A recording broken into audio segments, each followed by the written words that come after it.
Está começando Plenitude, um podcast do Gresg, apresentado por Aline Queiroz, Marco Aurélio Carvalho e Mariane Martins, baseado no livro Plenitude, de Divaldo Franco, pelo espírito Joana de Ângeles.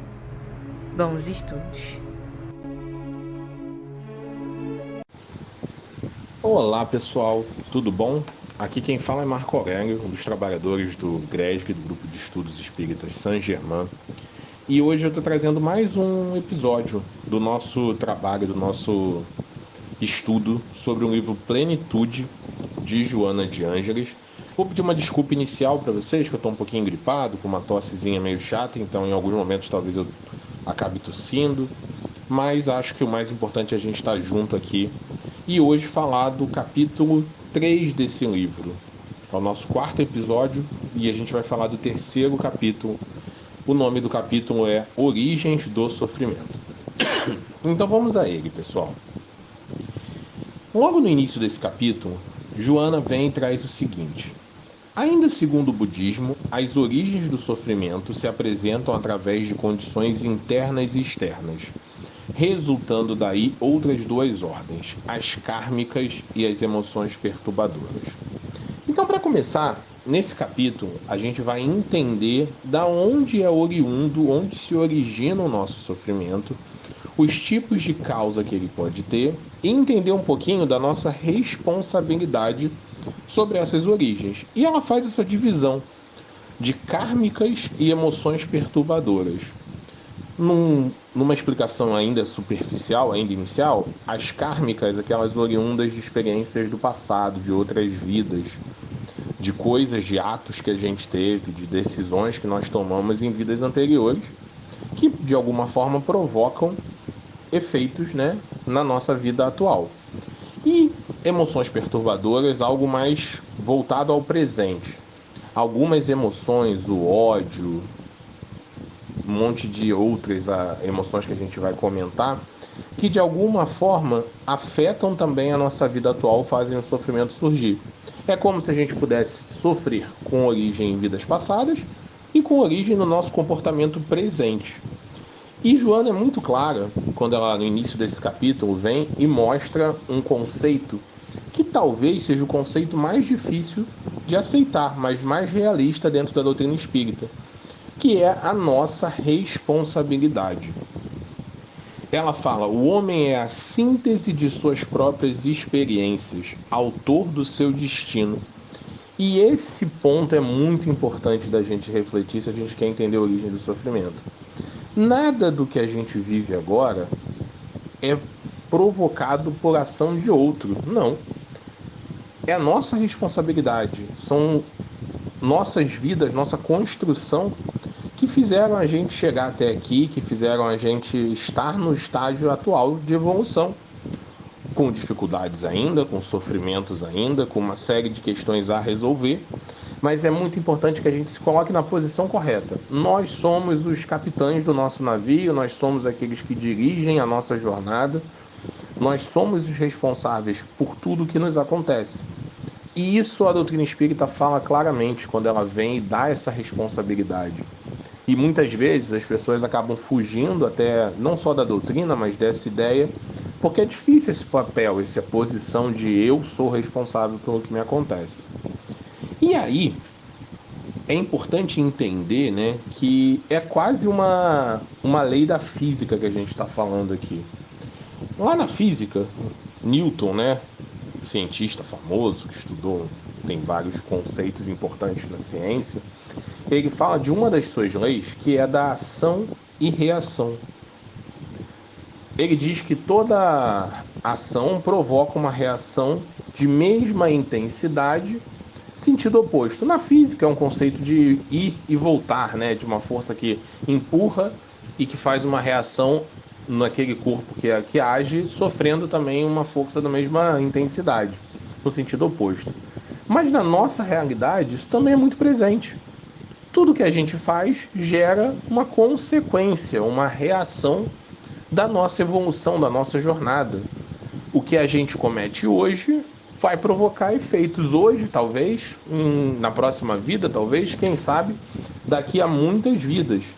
Nem sempre esse efeito é imediato. Joana fala isso também. Vou pegar um outro trechinho aqui para vocês. Ela fala que é possível que uma experiência fracassada ou danosa, funesta ou prejudicial, se manifeste a outras pessoas, como ao seu autor, por meio dos resultados, após a próxima ou passadas algumas reencarnações. Esses resultados, no entanto, chegarão de imediato ou em tempo mais tardio. O certo é que virão em busca da reparação indispensável. Traduzindo, nenhuma ação deixa de provocar uma reação. Toda ação boa traz coisas boas pra gente, mesmo que a gente não enxergue agora. Assim como toda ação ruim traz consequências. E repara que eu estou tomando cuidado de usar o termo aqui consequências e não castigo. Ah, então por ter agido errado na outra vida eu vou sofrer uma punição? Não, claro que não. O nome disso não é punição. Você vai sofrer consequências que vão precisar acontecer na sua evolução, na sua jornada, para que você possa mudar os seus maus comportamentos, para que você possa repensar, refletir sobre aquilo que você precisa fazer como espírito, como alguém que quer ser melhor a cada dia. E aí, dentro dessa ideia, lembra que eu comecei falando das origens no sentido kármico e emoções perturbadoras? Quando a gente fala da parte kármica, dessa que vem de outras vidas, o espiritismo tem dois conceitos que são bem importantes, que são bem comentados, mas que acho que vale a gente refletir um pouquinho, e Joana reflete no livro Plenitude, que é o tal conceito de provas e expiações, de provações e expiações. Falando de provação primeiro, eu marquei dois trechinhos que Joana fala, e acho que vale eu ler para a gente poder comentar. O primeiro deles é o seguinte: a aprovação é a experiência requerida ou proposta pelos guias espirituais antes do renascimento corporal do candidato, examinadas as suas fichas de evolução, avaliadas as probabilidades de vitória e os recursos ao seu alcance. Olha que interessante, né? Quando a gente vem, a gente sabe que vai ter um plano reencarnatório. Esse plano vai sinalizar situações, oportunidades, dificuldades que a gente vai ter na vida encarnada, que são importantes para a nossa evolução. As provas, elas são muitas vezes, sim, combinadas, conversadas no plano espiritual, mas sempre é considerado que as provas precisam vir para que a gente tenha chance de superá-las. Ninguém é colocado aqui numa prova que não tenha chance de vencer. Quando eu falo vencer, não é perfeição, né? É de conseguir superar aquela prova e chegar num estágio melhor. Todas essas hipóteses, elas são analisadas. E claro, é importante entender também que o grau de dificuldade da prova, o quanto aquilo vai ser doloroso em um determinado momento, passa também pelo nosso livre-arbítrio e pelas nossas escolhas dessa vida. A gente muitas vezes tem sim que passar por uma prova, mas o como essa prova vai ser apresentada depende muito da gente. É muito relativo aqui, dá para fazer uma analogia muito clara com uma prova de escola, né? Você está na escola, você recebe o conteúdo, as aulas, o ensino, tem os professores, tem os funcionários que te ajudam, mas claro, você que é o elemento central, você que é o protagonista. Lembra que a gente falou já no início do encontro de hoje, é o protagonista da sua própria vida. A prova vem te questionar, te apresentar situações para que você possa realmente demonstrar se aprendeu ou não, se adquiriu aquele conhecimento ou não. Se você não fizesse aquela prova, se não passasse por uma situação, você não teria como testar isso. E o mais legal é que não é uma prova e acabou. Se você não conseguir, a vida vai te colocar, vai te dar novas oportunidades, novas chances. Quem nunca se pegou pensando que sempre tem o mesmo padrão de comportamento? Ah, eu sempre, nesse tipo de situação, me desequilibro, não sei lidar, etc e tal, e aquilo se repete com uma pessoa, com outra pessoa, com outra pessoa. Por que essas pessoas se aproximam de você? É a vida te mostrando o que você precisa superar. Nenhuma prova vem no intuito de só te testar, é te ensinar. E ela vem para perceber se você aprendeu ou não sobre aquilo. Um outro trecho que fala de provações, nesse capítulo, ela fala o seguinte, ó. As provações se manifestam dessa forma de maneira suave, lenificadora no seu conteúdo e abençoada nas suas finalidades. Sem o caráter punitivo, educam de forma consciente, incitando o aproveitamento da ocasião em forma eficiente e mais lucrativa. E vem naquilo que a gente estava conversando agora há pouco. Ela não é uma punição. Ela vem para ensinar, para mostrar, para direcionar o seu processo. E por fim, as provações mudam de curso, suavizando-se ou agravando-se conforme o desempenho do espírito. E é o que a gente estava falando agora. Como você se comporta, o quanto você aprendeu, o quanto você está melhorando, vai sim mudar o grau de profundidade da prova. Vai ser mais suave, vai ser mais pesada. Tenta pensar na lógica do professor que vê um aluno dedicado e que naturalmente, mesmo que ele tenha dificuldade, mas que está tentando se superar, ele vai ter um critério de correção dessa prova, usando essa analogia que eu estou tentando montar com vocês, mas coerente com o que ele enxerga. Agora, o aluno que tem uma postura de não querer aprender, de arrogância ou de se colocar, será que esse aluno vai ter o mesmo critério de análise? Claro que não. Então, cuidado sempre com isso. Não é só passar ou não na prova, é o tentar ser diferente e usar isso como forma de ultrapassar esses obstáculos. Quando a gente vem para a parte agora das expiações, pessoal, as expiações, elas vêm num caráter diferente das provas. Elas vêm, entre aspas, vou tomar muito cuidado com o que eu vou falar aqui, corrigir de maneira mais enfática erros pretéritos. Joana fala um termo que eu gostei muito, que eu marquei aqui para a gente debater, que é: as expiações são impostas irrecusáveis por constituírem a medicação eficaz, a cirurgia corretiva para o mal que se agravou. É como se eu tenho um problema e eu preciso de algo mais drástico, eu tenho que fazer essa cirurgia moral.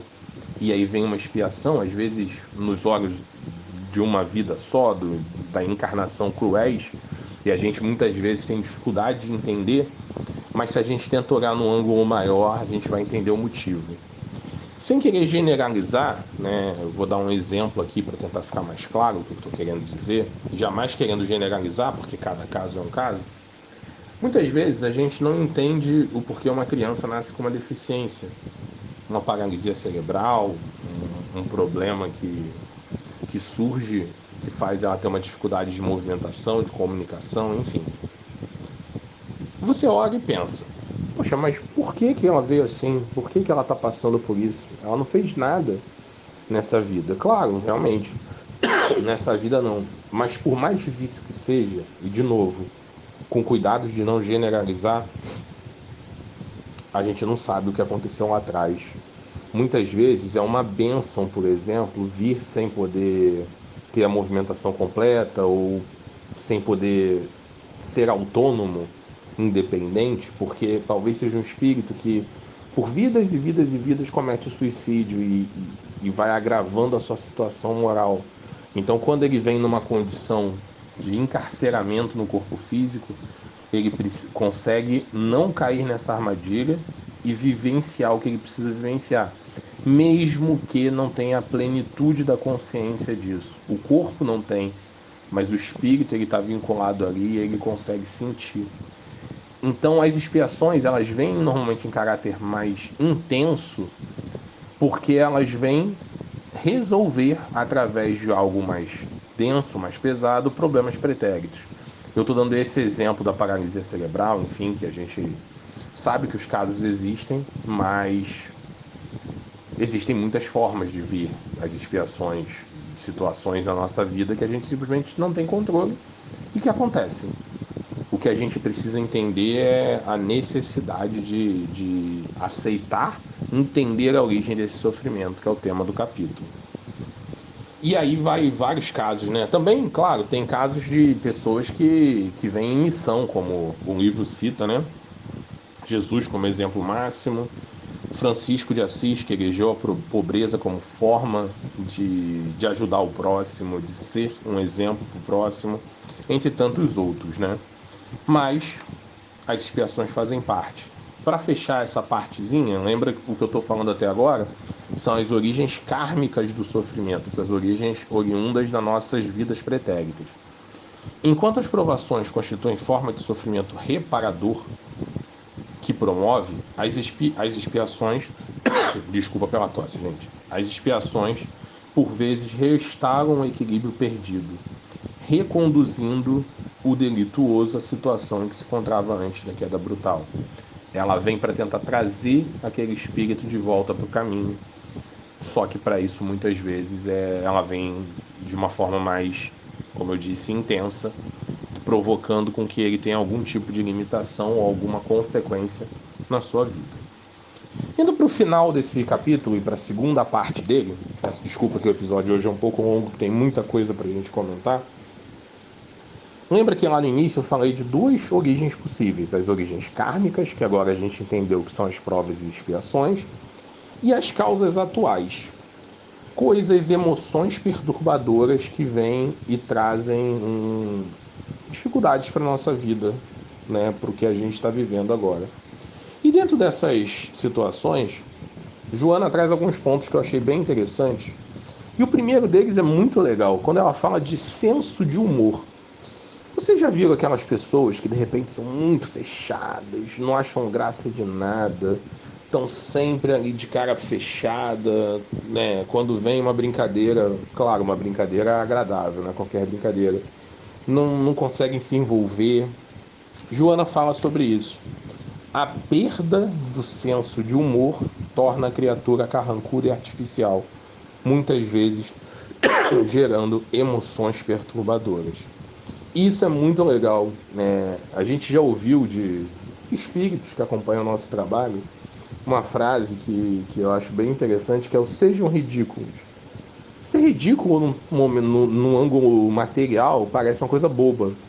No ângulo que a gente quer entender, o ser ridículo é ser feliz, é rir de coisas pequenas, é ser mais leve, é dançar, é brincar com respeito ao próximo sempre, mas não deixar que a vida se torne algo pesado em que você está carregando nas costas.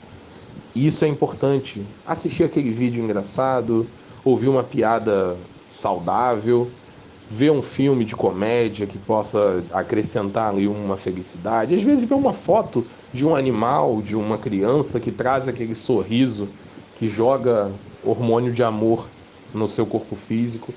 Tantas formas, mas a gente precisa sair dessa postura muitas vezes densa, eu não posso rir. Isso vale também dentro do centro espírita, pessoal. O centro espírita é um lugar de felicidade, a gente tem que ser respeitoso sempre, mas tem que ser feliz. Tem que rir sim, tem que brincar, entendendo o lugar que a gente está, mas não se tornando aquela pessoa sisuda e que muitas vezes não passa uma sensação boa. E Joana fala de 4 emoções perturbadoras: desejo, ofuscamento, ódio e frustração. Sobre o desejo, pessoal, acho que é até interessante a gente pensar o quanto o desejo ele pode ser cruel com a nossa existência. Porque pensa só, quando eu falo desejo, tem o desejo carnal, o desejo sexual, né? Que muitas vezes faz com que a gente tome decisões muito ruins e se deixe levar pelo nosso lado mais instintivo, mais primitivo, esquecendo que os mundos primitivos são aqueles mundos menos evoluídos. Mas não só esse. Desejo de bens materiais, o desejo de sempre querer e de não se satisfazer com o que a gente conquista. Esse é um ponto que eu queria colocar na nossa reflexão. A gente precisa, claro, existe a lei do progresso, a gente tem que sempre estar buscando melhorar e progredir, também materialmente, sim, por que não? Mas por que a gente não pode ficar feliz com o que a gente tem também? Por que a gente sempre tem que olhar para o que não tem e esquecer o que a gente tem e tudo que a gente conquistou até hoje? Já pararam para pensar que às vezes você tem um objetivo muito grande, assim, eu quero comprar aquele carro, tá bom. Aí, cara, você passa um tempo planejando, juntando dinheiro, isso aqui, comprou o carro. Às vezes, uma semana depois é que perdeu a graça. Você já está pensando em outra coisa, o que é que eu vou fazer, como é que vai ser, porque você não aproveita o que você conquistou. Poxa, eu consegui ter um comportamento diferente. Eu melhorei sobre isso. Eu melhorei o que eu fazia em relação a essa situação. Ah, mas eu ainda tenho que melhorar muito. Tá bom. Que bom que você tem que melhorar muito. Todos temos, né? Mas por que não comemorar o que você já conquistou também? Joana fala do desejo e ela traz uma frase aqui: o desejo é um corcel desenfreado que produz danos e termina por ferir-se na sua correria insana. E é muito real. Quando ela fala aqui de ofuscamento, ela chama, a minha interpretação é voltada na seguinte ideia: muitas vezes a gente está tão orgulhoso, está tão presunçoso, que a gente se coloca acima do próximo, que a gente nem consegue enxergar de verdade o que nos rodeia. As pessoas ao nosso redor, as nossas limitações, as nossas dificuldades. A gente simplesmente ignora a realidade e passa a viver no mundo da imaginação. E aí você começa a quebrar laços de relacionamentos, você começa a não criar mais vínculos positivos porque você simplesmente vive em volta de você e do seu orgulho.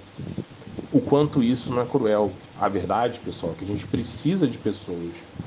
A gente está aqui para conviver, viver com, porque é isso que faz a gente evoluir. A terceira emoção perturbadora que Joana traz é o ódio. O ódio, eu não preciso nem explicar tanto, porque quem nunca passou por uma situação em que se cegou de ódio? E ao contrário, né? Onde as pessoas falam que o ódio se aproxima do amor, amor e ódio não tem absolutamente nada a ver. Tá? Essa é uma interpretação muito errada do que é o amor. O ódio, ele provoca decisões muito ruins. Imagina quantas histórias a gente escuta de alguém que no trânsito tomou uma fechada e aí de repente agrediu uma pessoa porque estava com ódio. Histórias bem assim, até difíceis de você contar. Uma pessoa que agride a outra ou que até mata a outra porque perdeu um jogo de sinuca, porque perdeu uma determinada disputa. O quanto o ódio faz a gente se realmente perder o contato com a realidade. Então é uma emoção super perturbadora. E por fim, a frustração, pessoal. Às vezes a gente cria expectativas que são totalmente irreais e se frustra quando não as alcança, esquecendo que as expectativas já eram por si só totalmente reais. Eu gosto de fazer uma analogia aqui, que é: você pega uma criança de 8 anos de idade, você pede para ela somar 2 mais 3, normalmente ela consegue. 2 mais 3, 5, ela vai conseguir te responder, contar com os dedinhos e tal. Agora, se você chegar para ela e pedir para ela resolver um problema de cálculo integral, que é um cálculo avançado, que só uma pessoa de área de exatas vai realmente entender, ela não vai te responder, ela não vai saber fazer, e isso também não vai ser importante. Por que não vai ser importante? Porque não é razoável que ela saiba fazer. Só que com a gente tem dois pesos diferentes. Às vezes a gente esquece que cada etapa da nossa mudança é gradual, a gente precisa subir um degrau de cada vez. A gente não vai ter um comportamento radicalmente oposto ao que a gente tem hoje e amanhã. A gente precisa aprender. Então, isso vale também sobre o próximo. A gente cria muitas expectativas do que o próximo vai fazer, porque eu agiria assim. Você agiria assim. Mas você é uma pessoa, o próximo é outra pessoa, ele tem outros princípios, outra visão, outros valores, outra história. Por que ele tem que agir da sua forma? Então essa frustração traz, muitas vezes, muitos sofrimentos. E o remédio para isso tudo, pessoal? Não tem como fugir, né? O remédio para qualquer sofrimento é o amor sempre. O amor é o antídoto para tudo. Mas nesse capítulo de hoje, o que eu queria muito é trazer o que Joana trouxe. As origens. Vidas pretéritas, provas, expiações, emoções perturbadoras, desejo, ódio, expectativas frustradas, ofuscamento. Mas todas elas são responsabilidade do que a gente faz hoje. Mas você não falou de vidas passadas? Sim, mas o que você faz hoje é o que vai acarretar, que vai trazer consequências na sua vida futura. Então, sejamos melhores hoje. Sejamos amorosos hoje, conosco e com o próximo. Tenhamos a base de Jesus, que nos deixou um manual de convivência, assim. Um manual onde o amor, a caridade e boas energias, bons sentimentos devem predominar. A gente ainda sabe que é difícil, verdade. Mas se a gente não tentar, a gente não vai dar aquele primeiro passo, subir um degrauzinho de cada vez. É isso, pessoal. É um prazer enorme estar com vocês aqui no episódio. Peço desculpa pela duração de novo. Eu tentei tirar coisas, mas eu achei que era importante comentar tudo isso com vocês. E quero agradecer por cada um que está escutando, cada um que manda mensagem aqui para o Gresg. É um prazer enorme poder estar compartilhando esse trabalho com cada um de vocês. Até o próximo episódio, pessoal.